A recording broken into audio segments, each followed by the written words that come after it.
Evening ഡ്യൂട്ടിക്ക് പോകാൻ വേണ്ടി റെഡി ആയിട്ടിരിക്കുന്ന സമയത്ത് പെട്ടെന്ന് എനിക്കൊരു ഡൗട്ട് വന്നു, ഫ്ലൂയിഡ് പൊട്ടിയോ എന്ന്. ഇപ്പോഴത്തെ കാര്യമല്ല കേട്ടോ, മാമാട്ടിനെ ഞാൻ 7 മാസം പ്രഗ്നന്റ് ആയിരിക്കുമ്പോഴുള്ള കാര്യമാണ് പറയുന്നത്. ഡിസ്ചാർജ് ആണോ അതോ ഫ്ലൂയിഡ് ആണോ ഒന്നും അറിയത്തില്ല, പക്ഷെ നോർമൽ ആയിട്ടുള്ള ഫ്ലോ അല്ലായിരുന്നു. 7ാം മാസമല്ലേ, എന്ത് ചെയ്യൂന്ന് ഓർത്തിട്ട് മൊത്തത്തിൽ ടെൻഷൻ ആയിരുന്നേ. ആ സമയത്ത് ഞാനും അമ്മയും മാത്രമായിരുന്നു ചെന്നൈയിൽ ഉണ്ടായിരുന്നത്. അമ്മ ഹോസ്പിറ്റലിൽ പോവാന്ന് പറഞ്ഞിട്ട് ഞാൻ പറഞ്ഞു സാരമില്ല, നമുക്ക് ഒന്നും കൂടെ നോക്കാന്ന് പറഞ്ഞ് ഡ്യൂട്ടിക്ക് പോയിട്ട് സമാധാനം കിട്ടുന്നില്ല. എന്തായിരിക്കും, എന്ത് പറ്റിയതായിരിക്കും എന്നറിയാണ്ട് വീണ്ടും അമ്മേനെ വിളിച്ച് കരച്ചിലായി, കൂട്ടുകാരനെ വിളിച്ച് കരച്ചിലായി.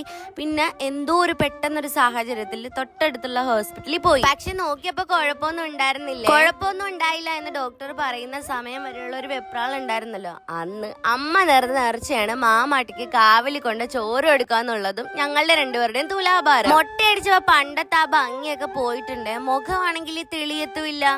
പണ്ടത്തെ ആ ചിരിയും കളിയും ഒക്കെ ഇപ്പൊ കുറഞ്ഞിട്ടുണ്ട്.